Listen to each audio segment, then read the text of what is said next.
Drink, ding, ding, throw down! 23.1 is just announced. 23.1 is a repeat of 14.4. 14-minute AMRAP, 60 cal row, 50 toes to bar, 40 wall balls, 30 power cleans at 135, 95, 20 muscle ups. Bam. I'm so proud of myself. In this video, we will give you keys to the workout, an athlete demo, targets for the top 10% that are trying to make quarterfinals, and a warm-up for both individuals and affiliates. As you watch this demo, there's some keys to the workout for you to look out for. Number 1, know your row pace. Have that plan before you start. Number 2, have a planned rest break for toes to bar and wall balls, and hold on to that plan as you go.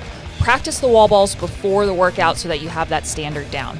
Number 3, or is this 3.5? Yeah, 3.5. Singles on the power cleans, obviously as fast as you can for your fitness level, but most people should be doing singles. And then finally, make sure those muscle ups count because they're going to be worth a lot on the leaderboard. For a chance to win one of 3 Alexis Raptis 2-Pood belts, leave a comment down below, and we will choose 3 lucky winners next week. Hey, Chili Willy, how spicy is this workout? It's gonna be, whoops. It's gonna be a spicy one! For female athletes, if you're going through this workout, we think at this point you're going to have to get at least 1 or 2 muscle ups if you're trying to be safe. Now, we don't know that for certain, so if you can't do muscle ups, really think about this like you're trying to get through the tie break as fast as you possibly can to get as many people that can't do muscle ups under you on the leaderboard. Now, remember, even if you're behind that top 10% cut line on workout 1, it's okay. You can still qualify for quarterfinals. So do everything in your power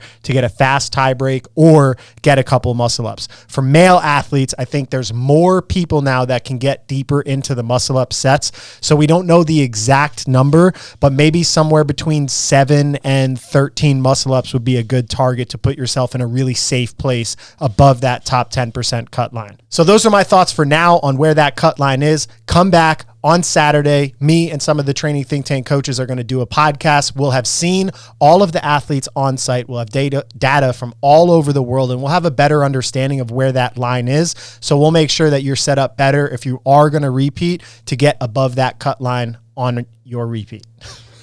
Damn it. I blew it right at the end. Open season, baby. 23 points. Ready? Should I press play? Should I press play? Oh, We- actually, before we start, I promised I'd do this. Super Yeah, a little help.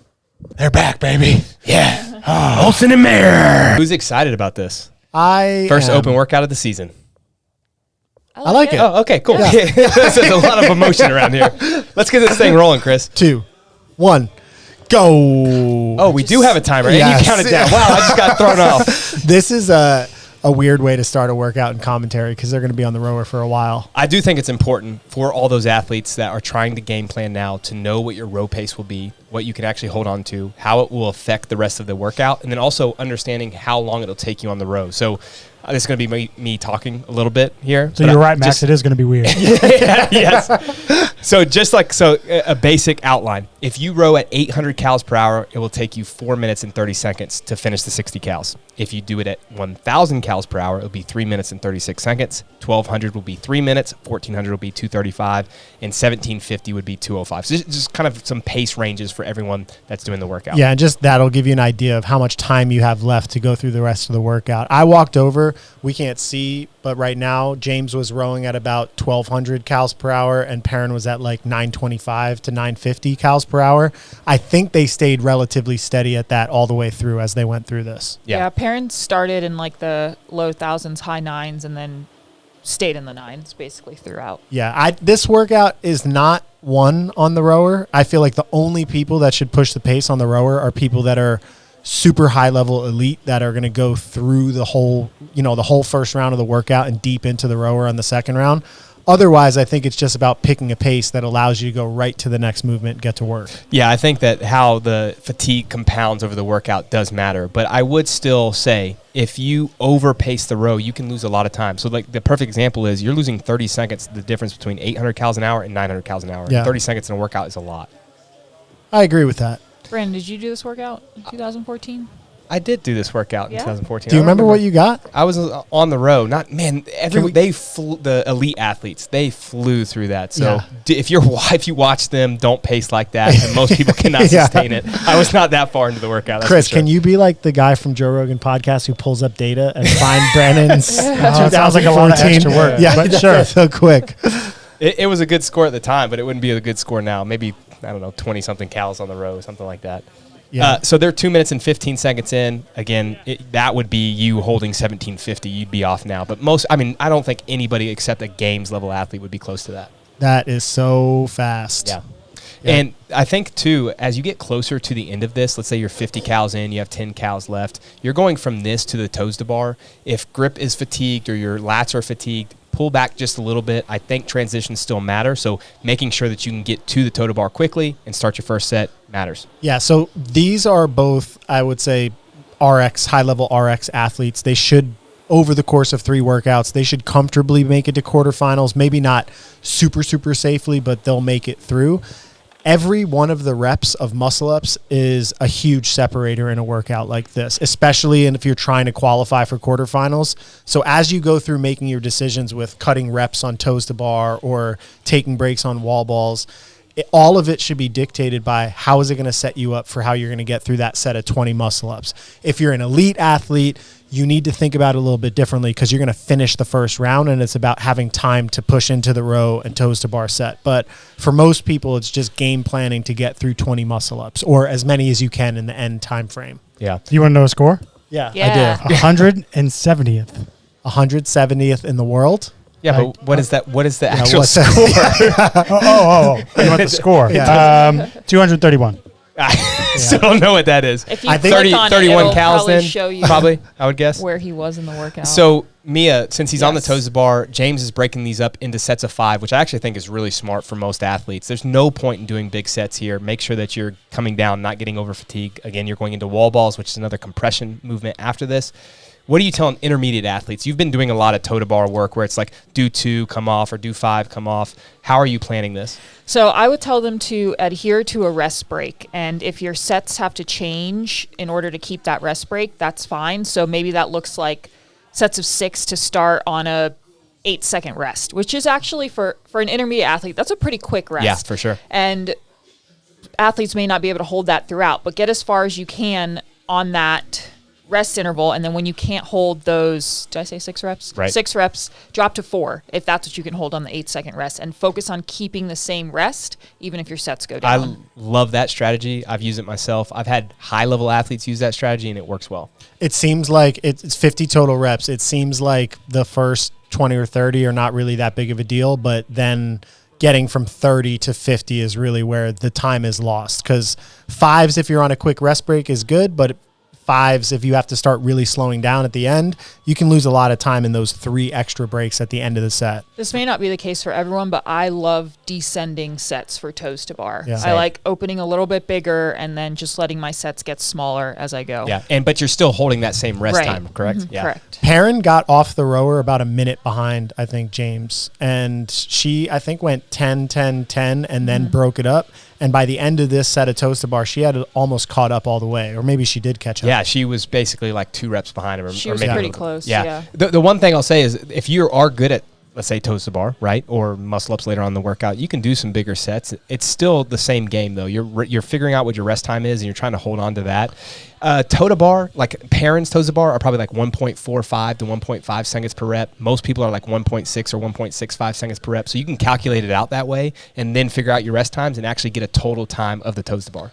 Yeah, well, James is finishing. He was like 5:55, and he got off the rower just about 3 minutes. So he basically did 50 reps in around 3 minutes with the transition. So that can kind of give you a gauge of, you can get through it in sets of 5 in 3 minutes. And then if you can go faster than that in the break periods, then maybe you can do it in 2:30 or 2 minutes or something. Yeah, so elite level athletes, I think some of them were around 140 in the demo, Yeah. which is just, again, that's crazy fast. But if you are someone that's trying to make the games or semifinals, you need to be closer to that time. And if you're not somebody who can make it through to quarterfinals, if you're kind of like a middle tier open athlete, doing singles on a low bar could definitely be a good strategy for this type of workout. I have a masters athlete who's semifinal, Brett Prager.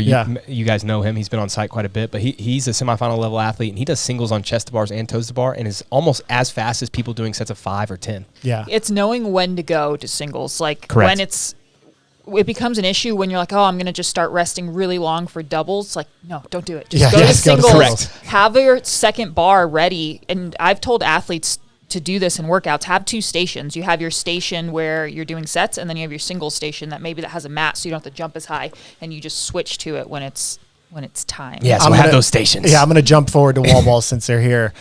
The standard here is that the ball is above the 9-foot and the 10-foot line. You notice on the right. That's why we have the wood there. We had the wooden panel there to make sure we could get higher.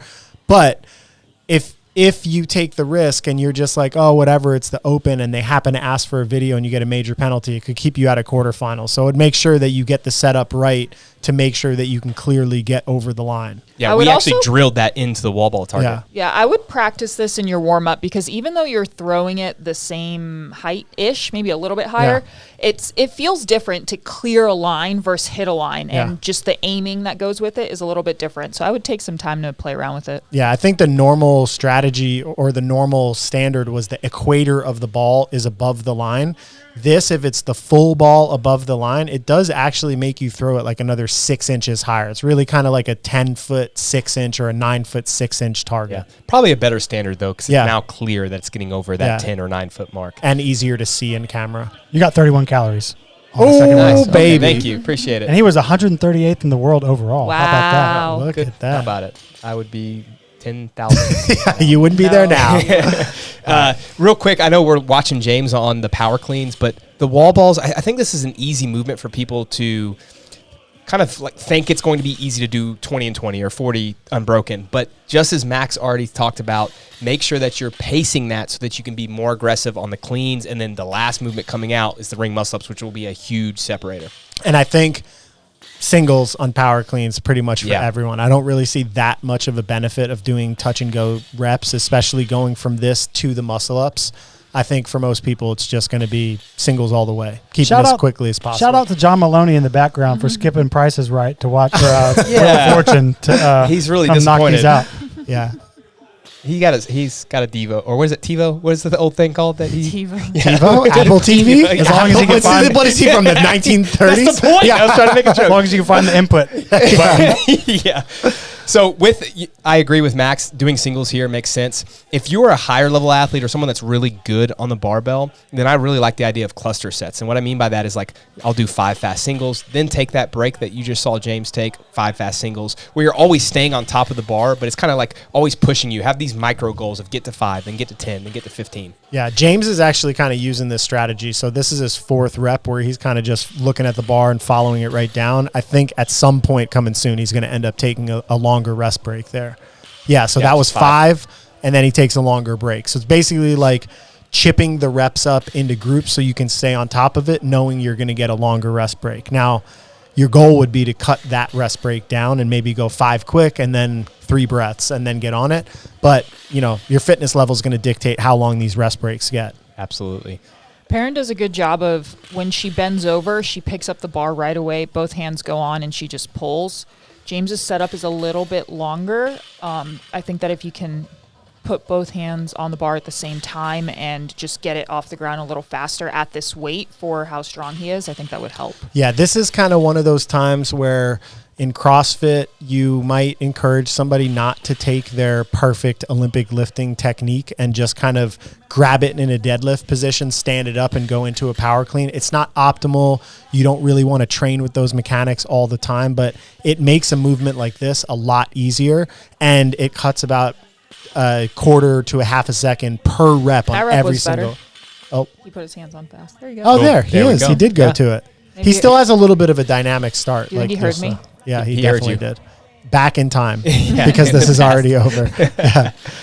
He heard whispers of future Mia. They're both doing a really good job of not getting too far away from the barbell. That's a tendency for people as they get tired. I say that. Yeah, you said that. Yeah. That's still, he was doing his cluster sets, but I do think staying on top of the barbell helps a ton in a workout. Perrin must have been flying on those power Yeah, cleans. she was moving fast. Because she was a couple reps behind him and then finished ahead of him on these.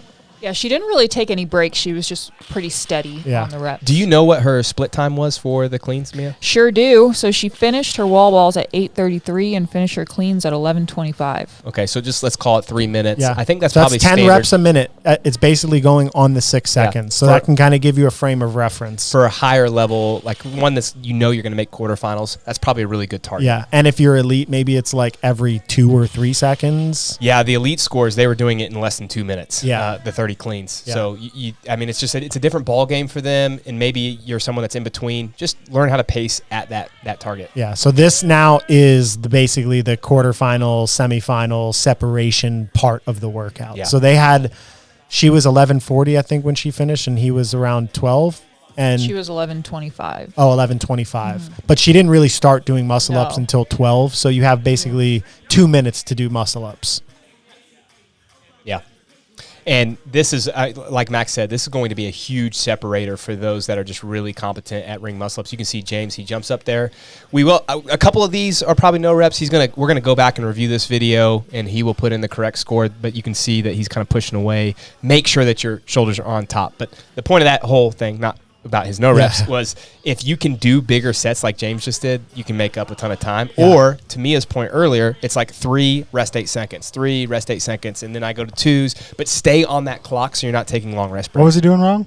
The standard is that you have to lock out with your shoulders on top of the rings. He was kind of pushing up the push and away back. thing? Yeah, it was kind of do the push away. And everyone does He this. fixes Yeah. them, right? Yeah, we basically yelled to him at this point. I don't know if Lydia had known the standard. We yelled to him that he needed to fix them, and then we said, we'll just go back and take the reps off. We felt like it made sense to get the demo up. They're kind of, actually, watching them like this, they don't look that bad, No. but in person, There was 1 or 2 that Yeah. were questionable. Yeah. And, we want to hold everyone to a high standard. But for those that are watching this and they're going to do this Friday or Saturday, make sure that you're holding yourself to that standard too. yeah. So Perrin she basically hit her failure threshold, and then she's trying to get a couple reps at the end. You'll see her, she goes up here, and So close. That's a she bad tries to feeling. get it. She also hasn't done muscle ups, and I'll give her an excuse because she wouldn't make it. Maybe that she hasn't really trained muscle ups in 6 months.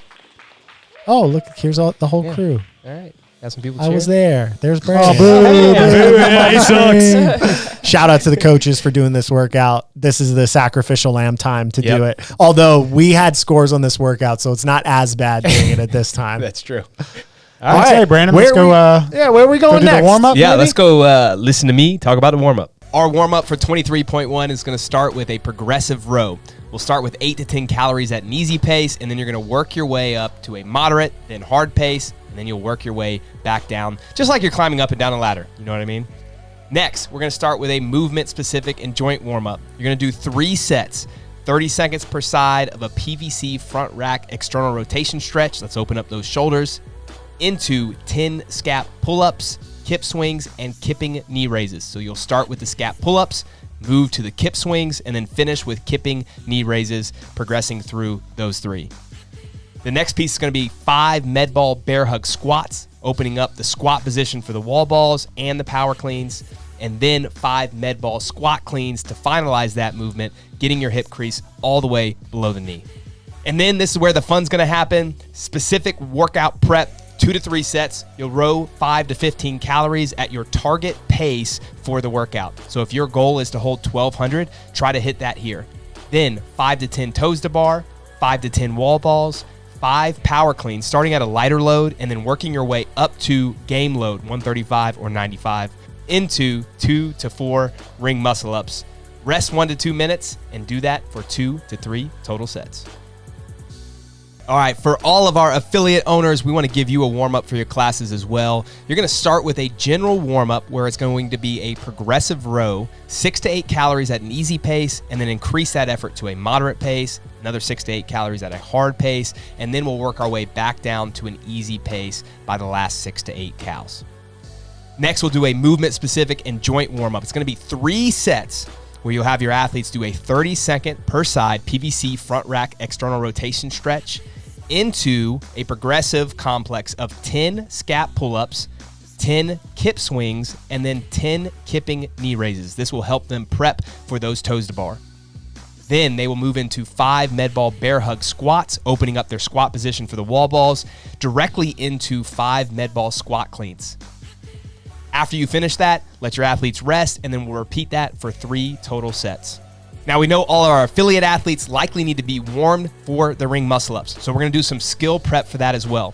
5 small ring swings into 3 max effort ring swings into 3 ring muscle-up transitions on low rings. Then, if the athlete has ring muscle-ups, perform 1 to 5 ring muscle-ups based on their skill level. Finally, everyone in the class will finish with a specific workout prep.